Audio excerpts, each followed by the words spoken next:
Guys, তোমরা বহুদিন ধরে মানে লুক ম্যাক্সিং নিয়ে পড়ে থাকো। Jawline jawline face muscle. অবশ্যই ব্যাপারটা খুব ভালো।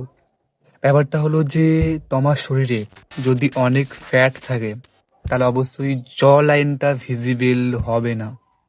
তোমার শরীরে অবশ্যই প্রথমে ফ্যাট লুজ করতে হবে, তবে একমাত্র জ লাইন ভিজিবল হবে। কিন্তু আমরা যে সমস্ত মিউনিং টেকনিকগুলো করি, করে জিভটাকে ওপরের পোর্শনে ঠেকিয়ে রাখা, এই যে মিউনিংটা করি, অবশ্যই তোমার লং টাইমে যেটা ইফেক্ট দেবে, তোমার মানে শরীরের পশ্চারটাকে ঠিক করবে।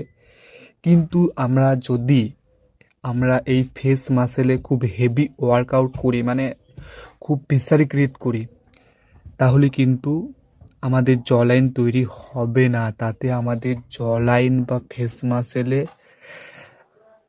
টান টান ব্যথা অনুভব হবে, এবং এটা খুব খারাপ জলাইনের জন্য।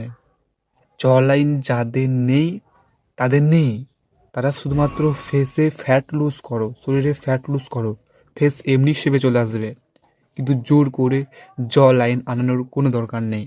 আর মিউং পদ্ধতির সাহায্যে জ লাইন সবার ক্ষেত্রে আসে না, তাই যাদের ক্ষেত্রে আসে না তারা অবশ্যই কিন্তু এটাতে ডিমোটিভ হয়ও না।